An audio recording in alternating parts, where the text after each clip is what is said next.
Hello everyone, welcome to the first ever internally screening breakdown of a film. I'm Rupert, I'm Adam.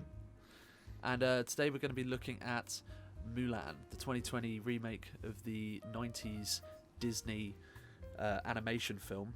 I don't know about you, Adam. I watched it a lot as a kid. It's kind of one of the Disney films that I probably by far the Disney film I watched the most as a kid. I have a lot of nostalgia for it. It was, it's a classic of the 90s Disney Renaissance, and as kids that grew up around that time, Mulan was constantly on the telly, or my VHS of Mulan. Oh, yeah, God. I had a VHS.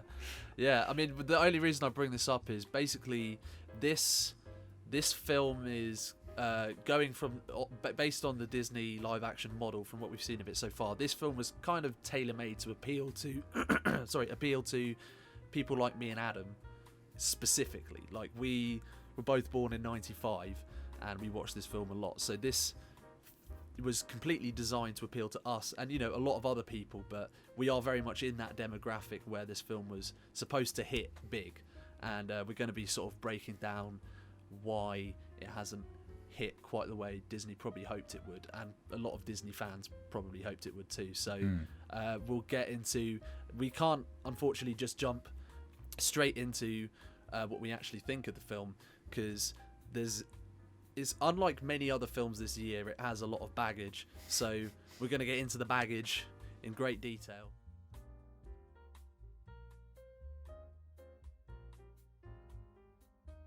So the baggage started very, very early on in 2019 when Liu Yifei commented on the Hong Kong protests, which at that time were, I mean, they're still pretty controversial now, but were kind of at their peak controversy. And she decided to post by supporting the police, saying, "You can all beat me up now, what a shame for Hong Kong, I support the police." And that kind of immediately started the hashtag boycott Mulan movement, which was not a good look for Disney. I can't imagine they were very happy with it. I don't know if they anticipated this film being controversial, but it kind of immediately stepped directly in the shit and it didn't get any better from there. So there was, moving on from there, I mean, from a Western perspective, it seemed like the film was kind of set up for success, because Disney have kind of had these event films based around having a kind of inclusive / progressive element to their film. So you look at something like Black Panther, which was obviously a huge moment for African American people and African people, and it was nicely tied into this Marvel bubble of promotional ability, where you can sell toys and millions of tickets, and it was one of the most successful MCU films, and I feel like they were probably trying to do that again, but obviously it was going for a more kind of girl power / Asian representation angle, and the film is unlike the 90s version, completely cast with Chinese actors, which it did get some praise for. But this was also kind of a mixed bag, because the director, while a woman, is a white woman from New Zealand called Nikki Caro, so that, I can't imagine, probably wasn't a good sign, particularly for Chinese audiences, that this film was going to be particularly authentic in any way. And the cinematography, and all 4 screenwriters were also white people, so that immediately probably rung some alarm bells on anybody who was watching closely. And then the film came out, and some people noticed the credit sequence, and this is kind of where I think the controversy reached its apex, where the credits included a special thanks to 8 government bodies in Xinjiang, which is a province in China, which it is this is quite a disturbing story. So basically, there are reportedly, and I think this has been confirmed multiple times over, but is currently denied by the CCP, Chinese government. There is an estimated 1 million to 2 million Uyghur Muslims in these concentration camps, and the actual details are kind of fuzzy, but it's been basically confirmed by people who've escaped and foreign investigators that it's basically a re-educational camp where there's horrible stuff going on, like forced sterilization and basically torture against this specific ethnic demographic for essentially their identity daring to be not in tandem with what the Chinese government sees in an ideal citizen, which is all pretty disturbing. And it kind of even people, I remember my mum was actually talking about this. It actually reached the point where people who aren't even following films were actually picking up on this kind of horribly disturbing, and what's amazing about this is that it's just the credits, so, like, you had to have actually trawled through the credits to find out about this. Well, I remember I said I was going to watch this film, and my sister instantly said, don't do that, like, don't support them, don't. So, I mean, I definitely didn't find a roundabout way of avoiding to give Disney money, but I may have... we would never do something like that. I may have found a way of doing that. But yeah, the fact that it became such a widespread piece of controversy kind of goes to show just how fucked Disney went with their, like, given the great reception to all of the rest of their remakes that have had basically no controversy other than the fact that a bunch of movie buffs don't think they're all up to much. Like Lion King and Aladdin were hugely successful, and that it had none of these problems, and Mulan was aiming to be as successful, if not more successful, because it being so specifically targeted to that Chinese audience meant it was almost guaranteed to be a $1 billion film. And this specific bit of information has kind of been the main catalyst to its downfall. It's like 2 lines of text, right, of just Disney snitching on themselves. It's embarrassing. It is. And what's interesting actually is that the footage they shot in Xinjiang apparently only makes up 1 minute of the film. So the rest of the film is shot in New Zealand, and it really begs the question: why on earth would you choose to include? Well, one, why would you overtly make reference to something that no one else would have noticed? Like, no one's gonna. Very few people watching the film would be able to point to specific shots and go, "This was filmed here. I recognise this scenery." The fact that they owned up to it in of itself is just bafflingly stupid and short-sighted. But using only such a small amount of footage begs the question: why did they bother at all? Why not just film the entire thing in New Zealand? Or did they want perhaps to just have some legitimacy to the film and say, "Hey, look, we filmed it in China." Trying to, like, again, court the Chinese government, which the whole thanking of them very much feels like. So not only is it that they filmed in this specific region, but then, like, thanking the government for letting them film in such, like, a disturbing region. It's all very well, it's insipid, isn't it? It's I don't like it. And it's a very half-baked attempt at authenticity. Absolutely. And another one of the entities mentioned in the movie's credits were a police bureau that the Trump administration had actually blacklisted the year before from doing business with American companies. So it's like Disney have just kept stepping in shit along this journey. Like, it's baffling. It really is baffling. I can't understand how it got to that point where, like, Disney have never looked more incompetent than right now. That's what's baffling about it. If the Trump administration is drawing a moral line, then you've done something wrong. Absolutely, yeah. And I mean, just to cap it off with all of these sorts of controversies and people's distaste for the film, was Disney's decision to release it on Disney Plus as either £20 or $30 rental fee, which, I mean, in amongst all of these other things that Disney have gotten wrong, is very much like a very minimal part of it, but it does still massively affect the everyday viewer's sort of interaction with the film. If it's not in a broad release, I mean, not that it really could have been under these circumstances, but limiting people in this way and making it such a steep ask, like way more than your average cinema ticket, I think has really also rubbed people the wrong way.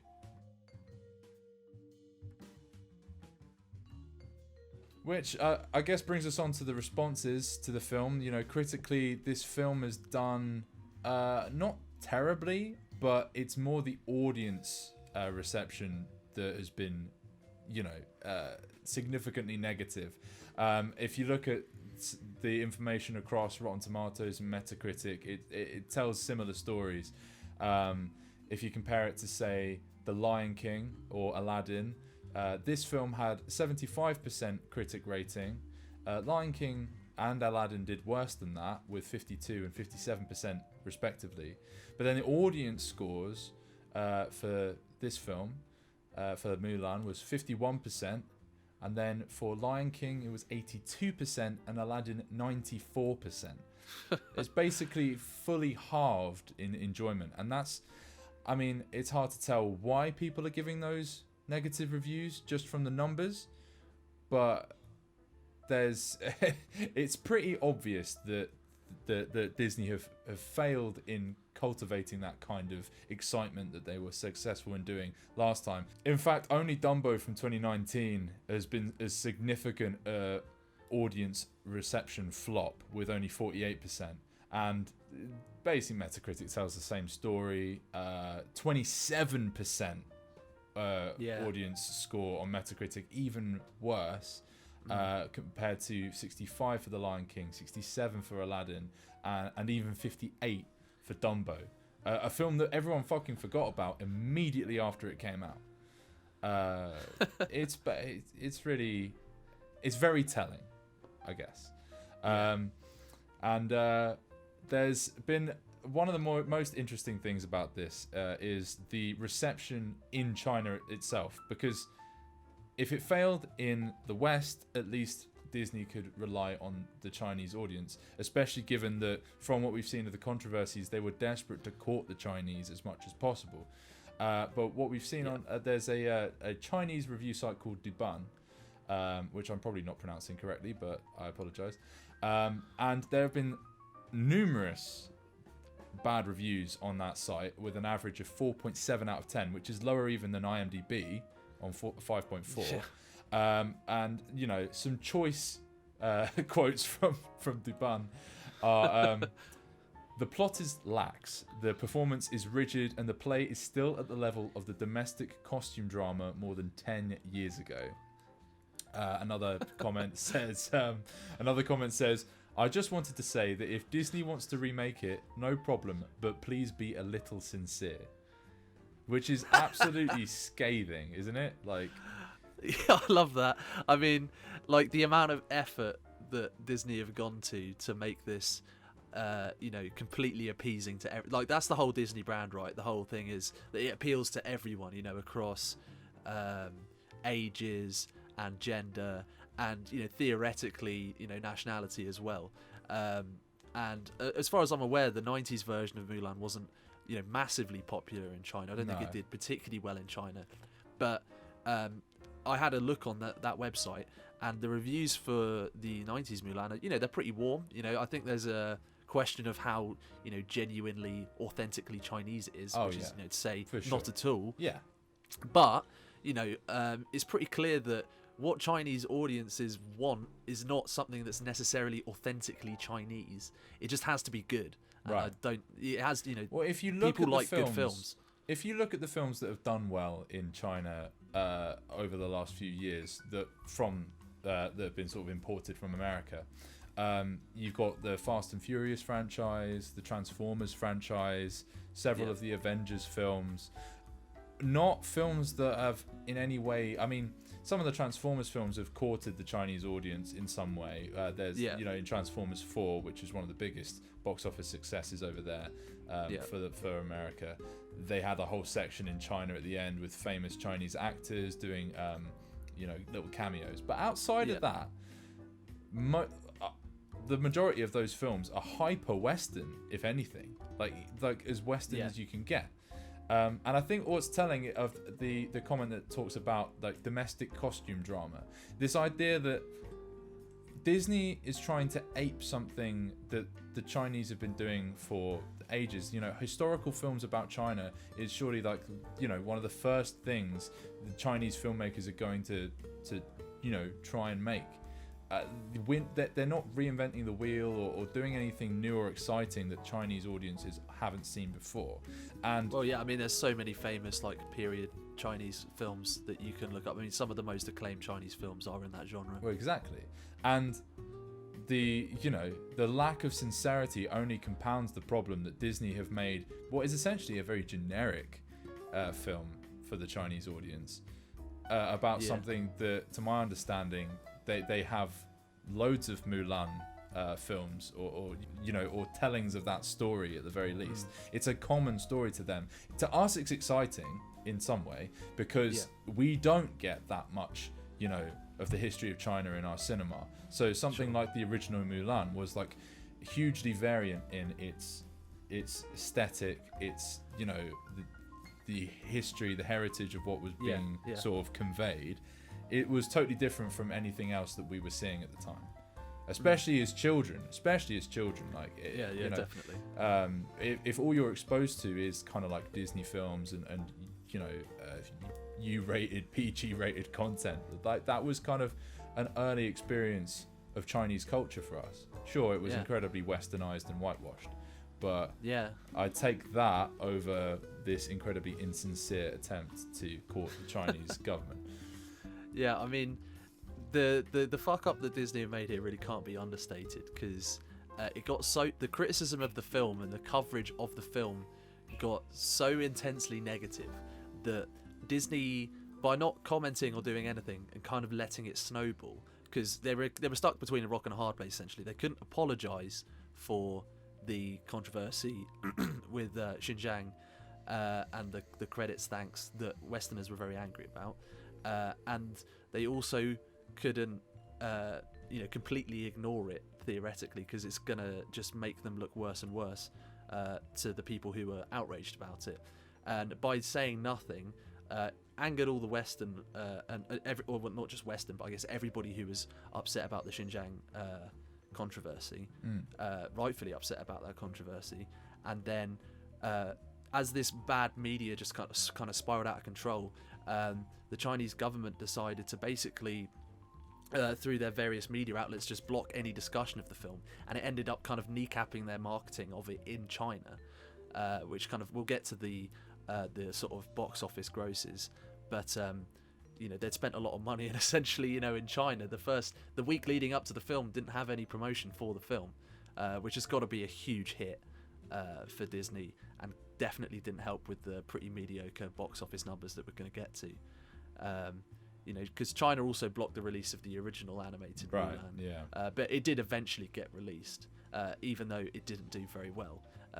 And then, of course, the rise of the boycott Mulan thing on Twitter, that got blocked, and they tried to make this fake hashtag support Mulan hashtag with the state-run Global Times, that's an outlet in China, labelled all of the detractors the boycott Mulan, which I think is significantly a bigger movement than support Mulan.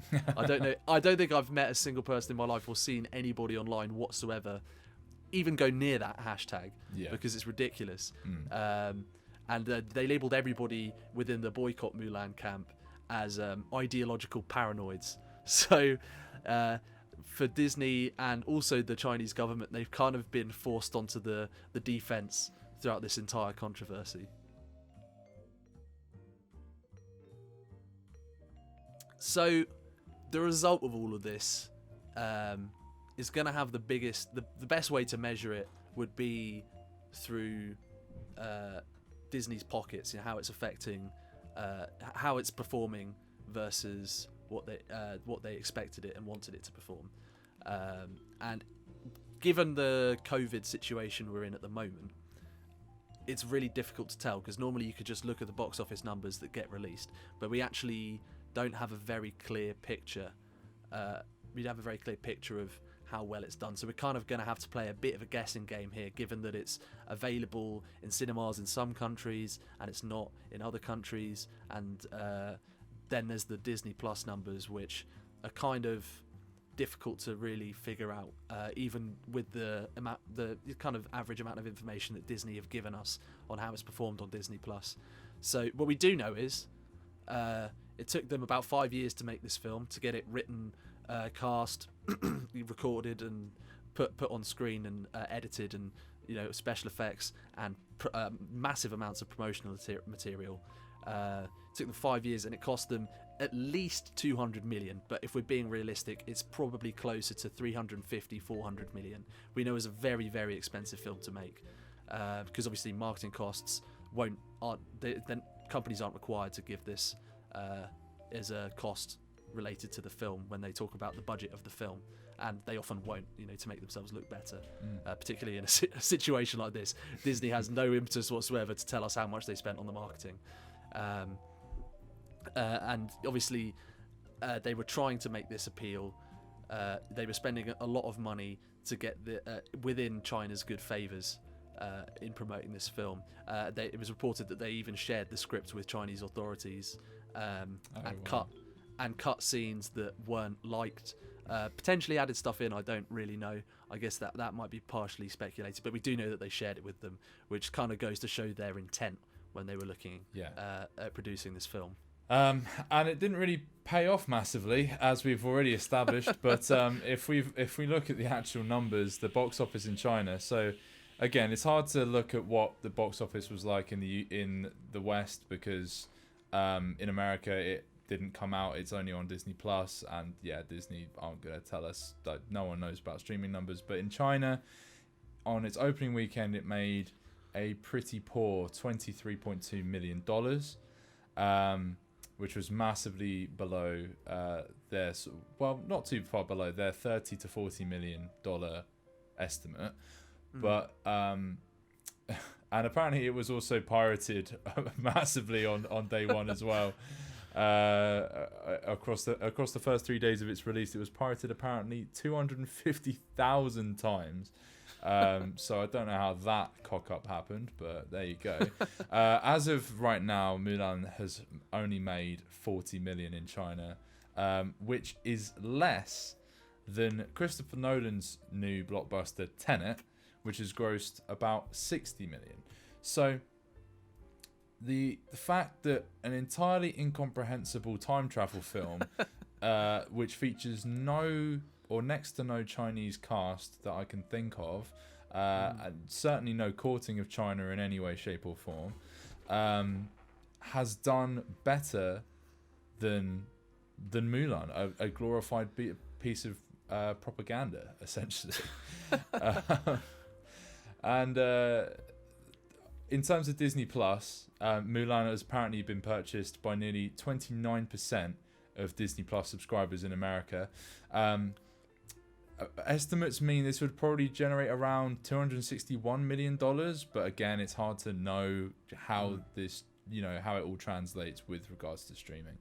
But even then, the box office number isn't that high, because if we look at the massive grosses of what's come before, in The Lion King and Aladdin, even Dumbo has done around 300 million. So it's sitting firmly in that camp, the disappointment camp, which you would not expect from a film as from a source material as beloved as Mulan. But one thing that is important to note is that Disney Plus don't have to give any money, split any money with their cinema chains that they associate with. So that they are getting pretty much 100% of all that profit, but it's still probably not the figure they want to be seeing at the end of the day.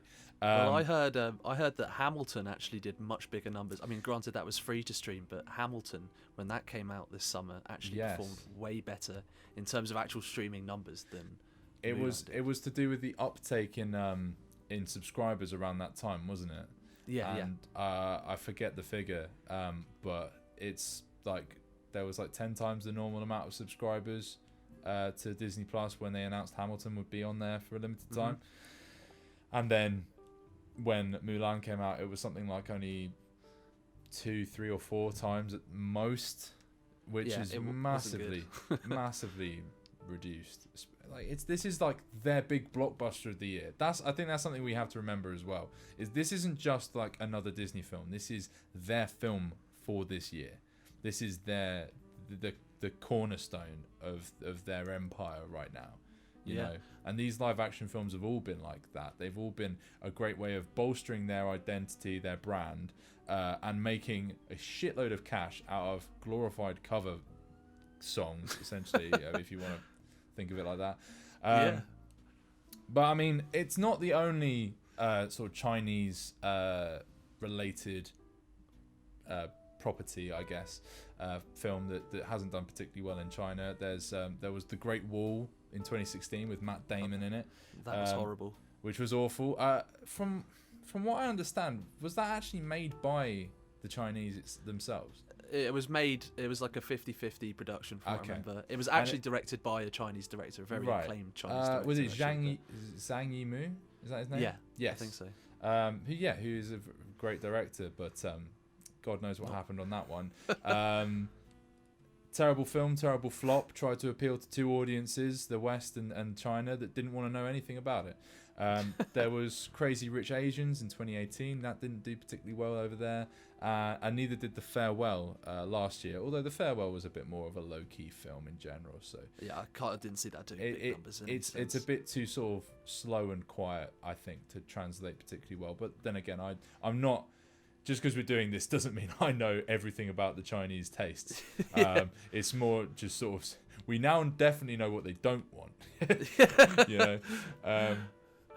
So this kind of brings us on to a quote from the co-chairman of Walt Disney Studios, Alan F. Horn, who was on the record as saying, "If Mulan doesn't work in China, we have a problem."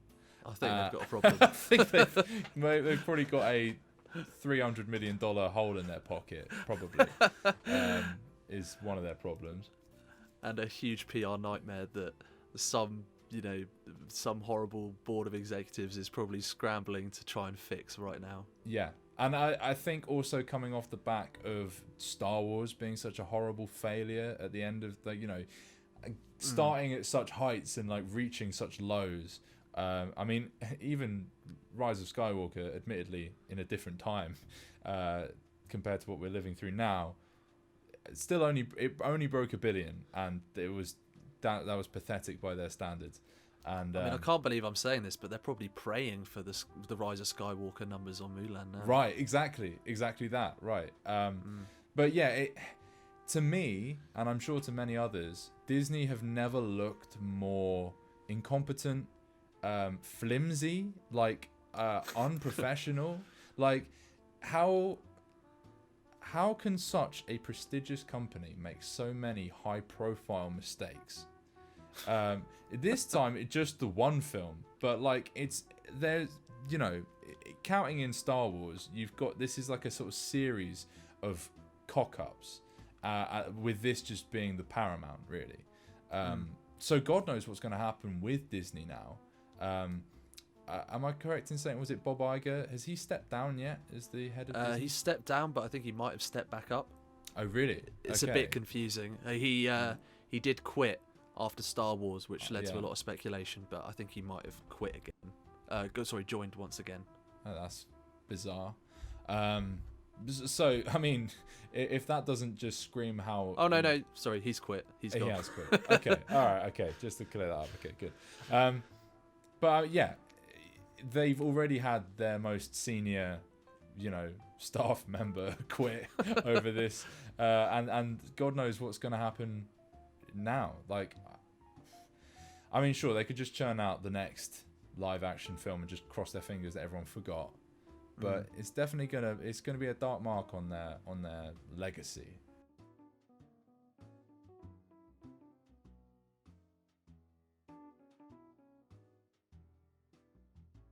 So I guess all that's really left to discuss is, why we've watched the film. We've both watched the film, and I think we're both pretty familiar with the original, as I said at the beginning of the video. So I guess what's left to discuss is Adam, why don't you think this worked? Because for me, like, it's not really a big mystery. Like, this isn't something like Star Wars where you're like, why did they come to these terrible decisions? You know, Yeah. why wasn't there a plan in place? Why did nothing work? You know, towards the sort of later few of those films. This seems pretty obvious to me. Like, when you watch the film, it's just really obviously bad. Right. Yeah. 100%.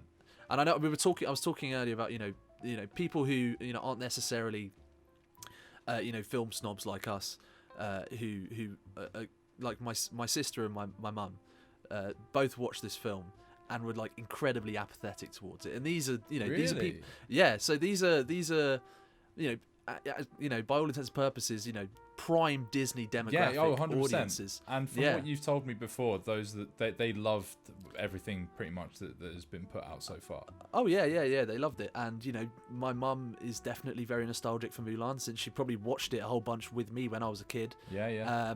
And my sister, of course it appeals to her. So you know, it's got some of the best songs. The original has some of the, I think that's, you know, one of the key things. People found out early on that there weren't going to be any songs in this. That's true. That's huge. No, yeah, that's, you know, some of the, honestly, like, looking back at, you know, the 90s Disney canon has some of like the most amazing musical songs. And to me personally, just for my taste, you know, even above The Lion King, I actually think at least two of the songs in Mulan are like some of the absolute best, if not the best Disney songs out there.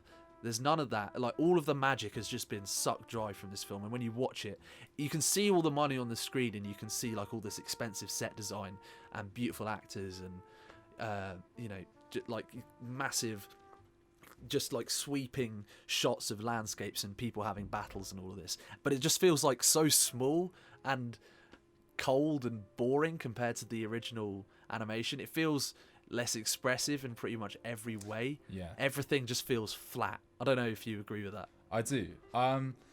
Like you say, the money's all there on the screen, but there is absolutely no soul to this film whatsoever, which is a hard thing to kind of put your finger on as to like whether a film does or doesn't have one.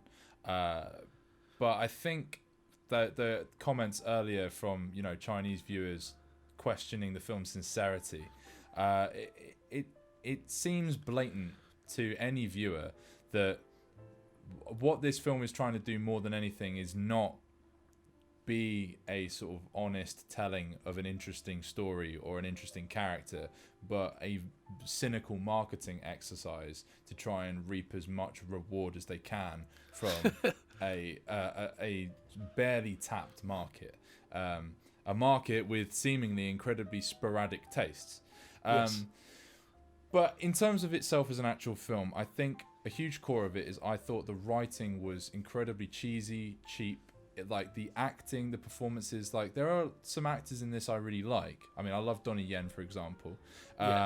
I forget the name of the actor that plays Mulan's father, but he's been in a bunch of other films, and I've enjoyed him in everything I've seen him in. I thought he was the only actor in it that I thought was kind of okay. He had a lot more sincerity to him, and again, I guess I preferred him and Donnie Yen to anyone else acting, but in some way, I almost don't.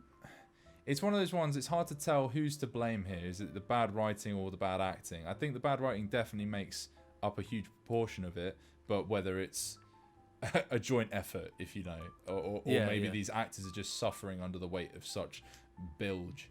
I also think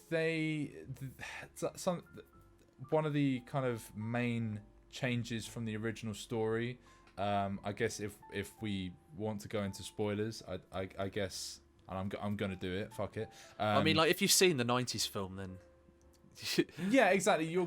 There's nothing here that deviates too far away from that.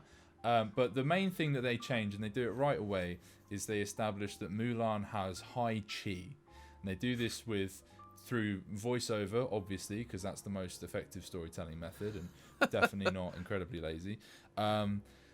And what it does is it totally removes any kind of weight to Mulan's progression. There's like this opening sequence as a kid where she's chasing a chicken around the village. When she's doing like housework and chores and stuff in the original, it's adorable, it's quaint, it's charming, and it's silly, and it works in the context of like an animated film because there is an inherent whimsy and silliness to those sorts of films, just right out of the gate with its aesthetic.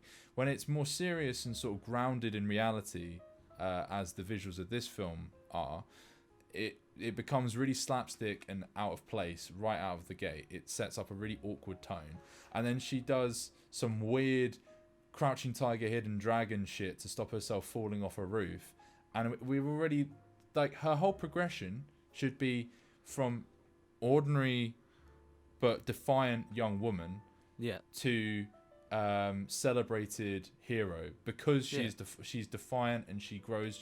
She learns about herself. It's a classic hero's journey, and they cock it up right out of the gate by giving her nowhere to go. It kind of reminded me of Captain Marvel in the way that Captain Marvel starts the film incredibly powerful, has like a chip in her neck. Sorry, I'm spoiling Captain Marvel for anyone who hasn't seen it, but fuck it. And at the end, she learns to take the chip out of her neck, which, yes, it does resemble like the, control over her. So yeah, in that way, it's kind of more effective than this film. No, it's better than Mulan, yeah. This film does attempt something similar, I suppose, by there's like this conversation about sorry if I'm getting too far into the minutiae of it, but just this one bit. The evil character, the evil female character, who's another difference from the film, from the original, basically tells her, if you stop pretending to be a man, your chi will come back and you will be stronger. So in that way, it really does parallel Captain Marvel. It just doesn't make for a captivating story. It loses all of that. Yeah, like, there's so much about it that they've changed that's just, to me, like, just visibly worse. Like, if we're going to go into, like, detail, like, I can think of, the sequence in the original 90s film where she's cutting her hair, she's decided she's going to wear her father's armor and go out to war, right? It's very cinematic. It's like this gorgeous montage, and you have that iconic shot of Mulan pulling her sword out, and you see her reflection in the sword. Oh, yeah, and it's got that kind of like 80s style music, and it's like she cuts her hair, which she doesn't do in this film, which was a really bizarre choice for me. She cuts her hair, it's kind of like a sign of no going back, and she rides off in the horse, and she drops the hair clip. I can see it in my head. It's like so visually striking and well done in the animated film.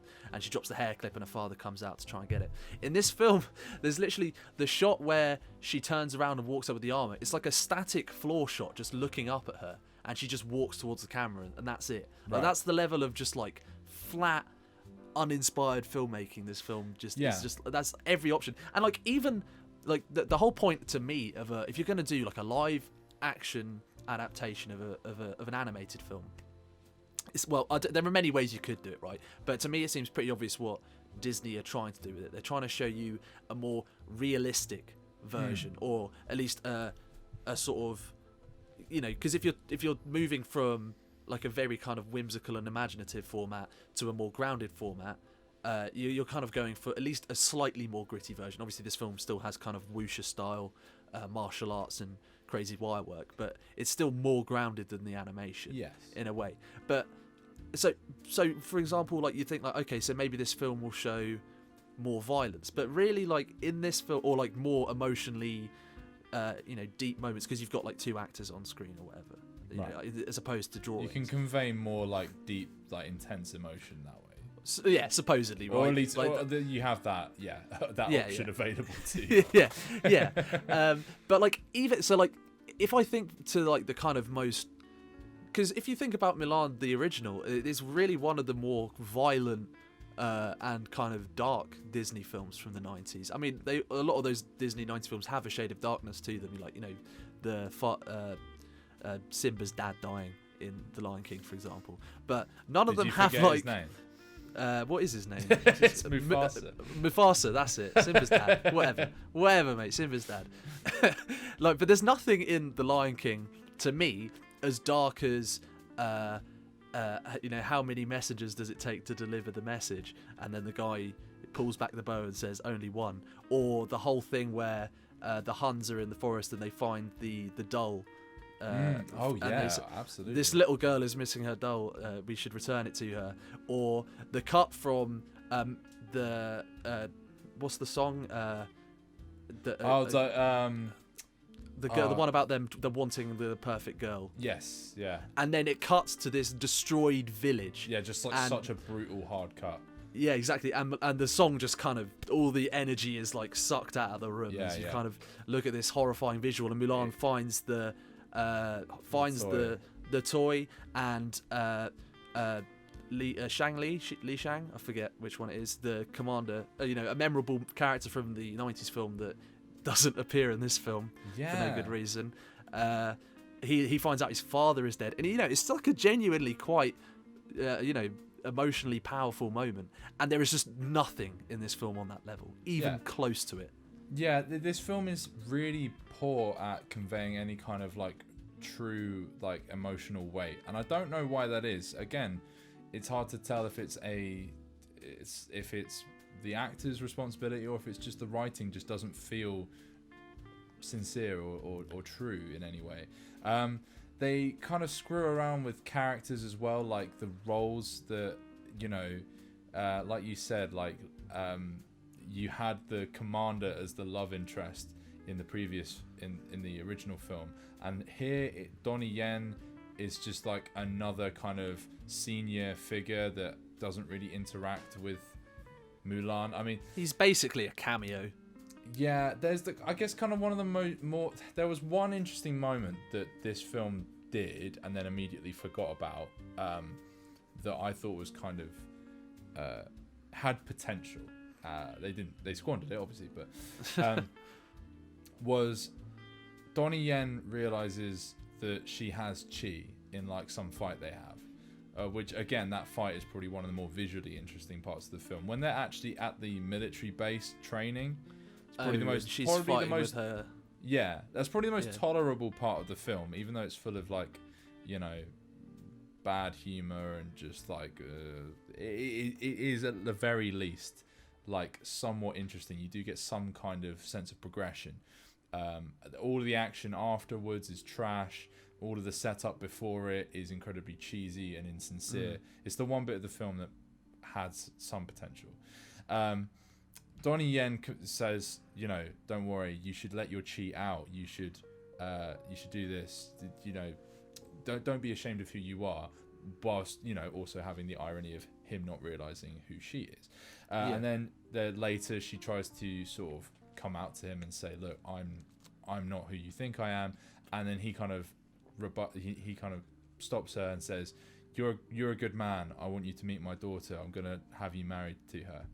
And I thought that was like a clever idea, where what if the rabbit hole went further than just I'm lying to myself, and then suddenly she got sort of caught in like a whole web of lies, because that's an interesting implication that the original film didn't explore. Does this film explore it in any way? No, not really. It's just like a kind of offhanded line, and then immediately that it's back to what it was before. I also just wanted to mention, like, one of the more dated elements of the original film that a lot of people were kind of... I heard, mixed responses to this. The fact that it was announced early, there's going to be no Mushu in this film. Yes. No talking huge. Eddie Murphy dragon. And...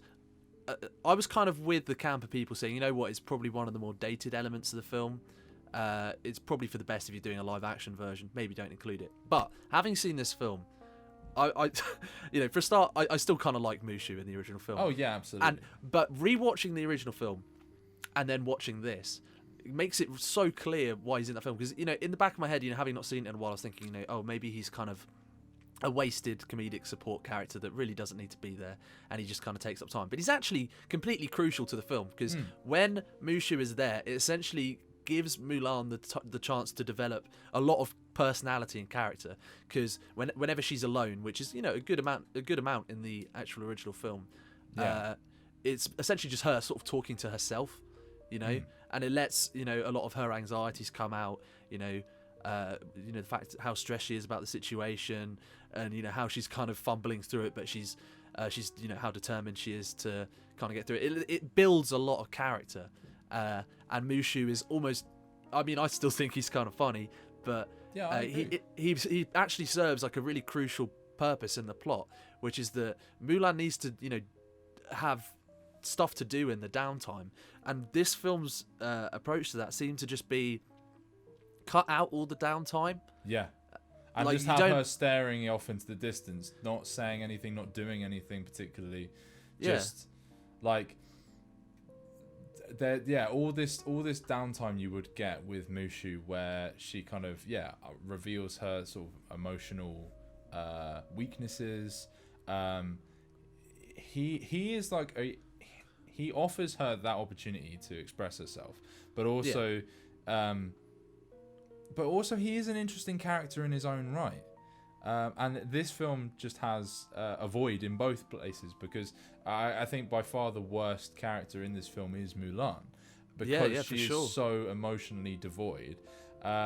She's unrelatable on every level. I can't see in my mind a character like Mushu would have been easy to insert in the same way that, for instance, they changed the character of the Lucky Cricket to literally a dude called Cricket, which is hugely dumb, and he has really nothing to do in the film. He's just like a clumsy, oafish character who we already had in the original. I forget like the original name. ensemble of like Ping and that whole and Poe.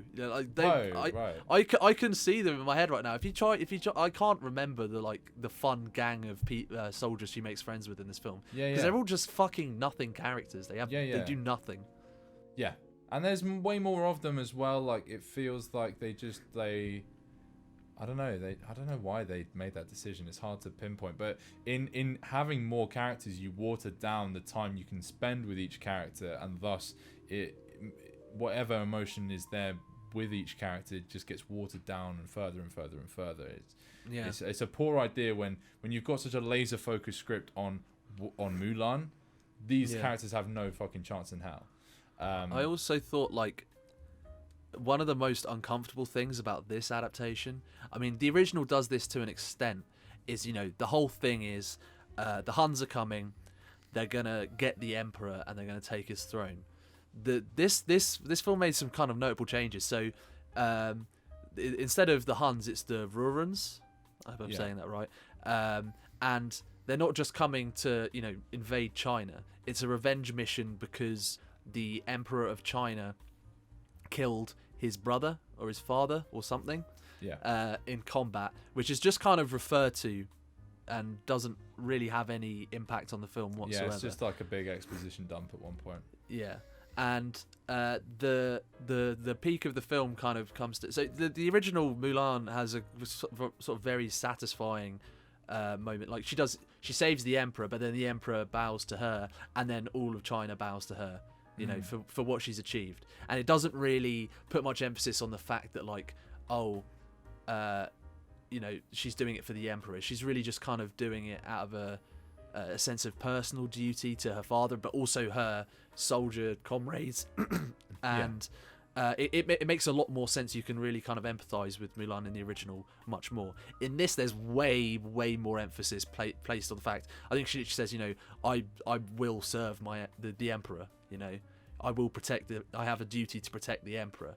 And that just felt like very gross to me. I don't know if you felt the same way. Well, I mean, we've spent a lot of time talking about how transparently tailored to China this is, and that's the most egregious story element that also confirms that.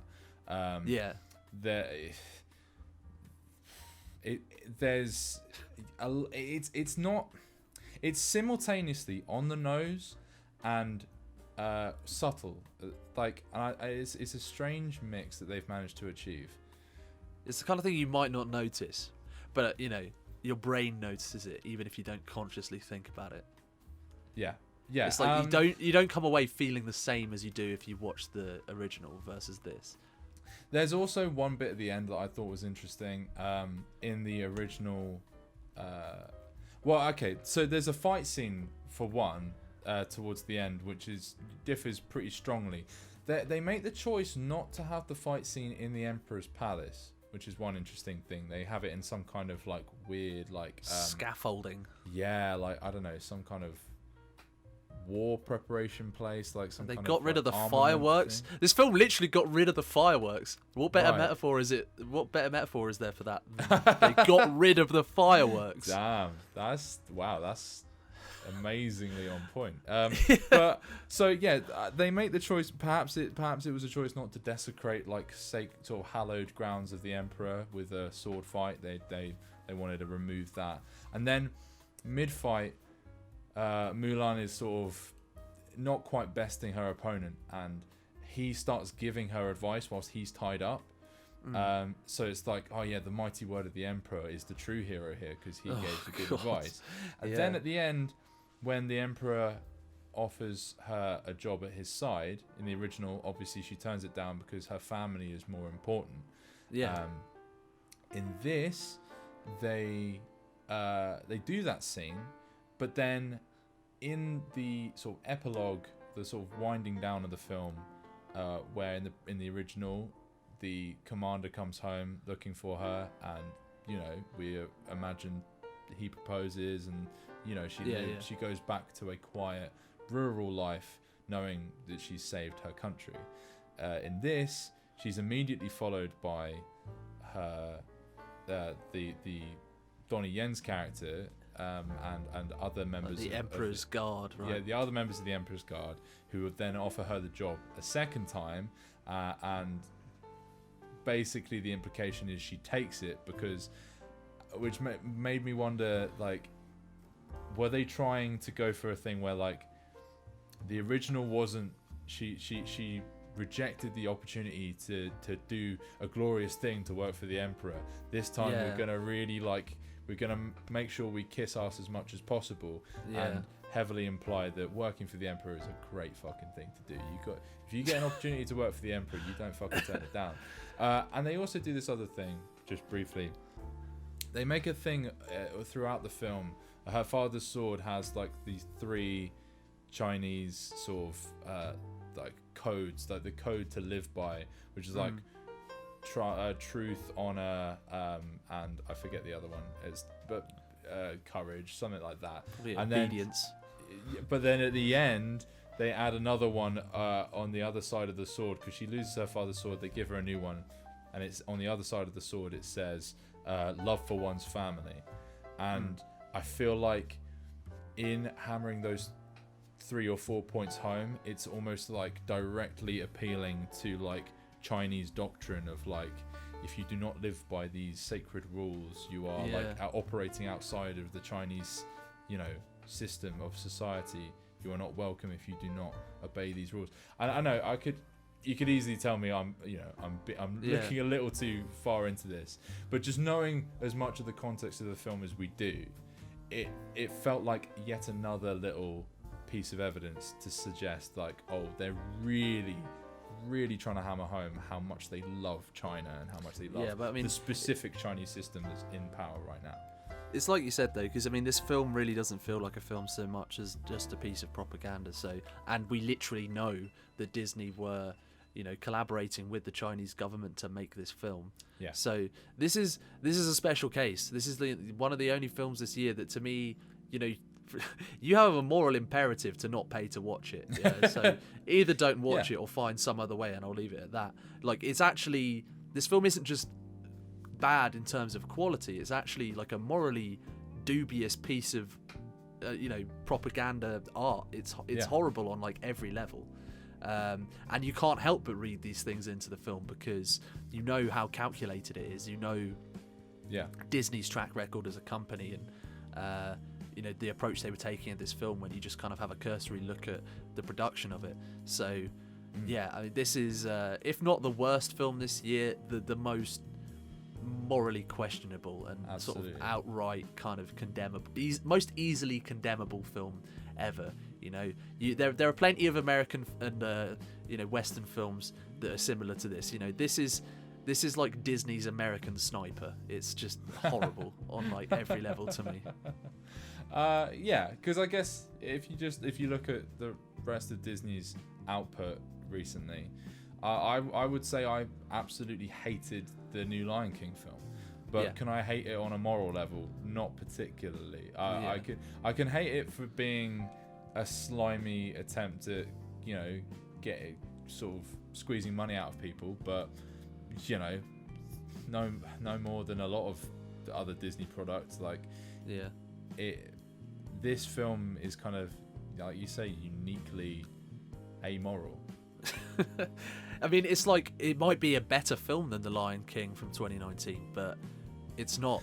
I mean, like a only morally marginally. better, yeah. But yeah, we're talking like decimals of quality here. But like, yeah, it's certainly morally worse than the 2019 Lion King. You know. Yeah. That was all filmed in a computer. At least then, you know, they weren't filming in a concentration camp or If they were like pushing real lions off cliffs, then it might be like, on a similar level. Yeah, I mean, that, I guess that's our take on Mulan. I would rate it a 2 out of 10. Terrible film. I don't recommend it. And if you feel the need to watch it, I highly recommend you find some way where you don't have to give any money to Disney to do so. I am in 100% agreement with that. I would also give it a 2 out of 10. And it's just remarkable, really, how this film failed on every level. It doesn't appeal to the Chinese audience. It doesn't appeal to a contemporary American audience particularly, and it totally fails to capture any of the magic of the original, so that even people who are hungry for a piece of nostalgia don't feel any joy or need or, you know, desire to see this film. So that's Mulan 2020, the morally dubious, controversy riddled, poor at the box office, uninspired, badly acted, devoid of any real creativity, somehow took 5 years to write and make, even though it's a fucking cover. It's like, you could have given an 8-year-old and some crayons, some like half an hour, and they'd have written this fucking film. It's a waste of your time. But as Rupert has said, if you are morbidly curious, and I would understand if you are, do please avoid giving money to Disney. I'm not asking you to break the law, but you know, it is what it is. You're not necessarily asking anyone to obey the law either. I'm not. No. So it is what it is. And with that, we have been us doing a review of this film. I hope you enjoyed it.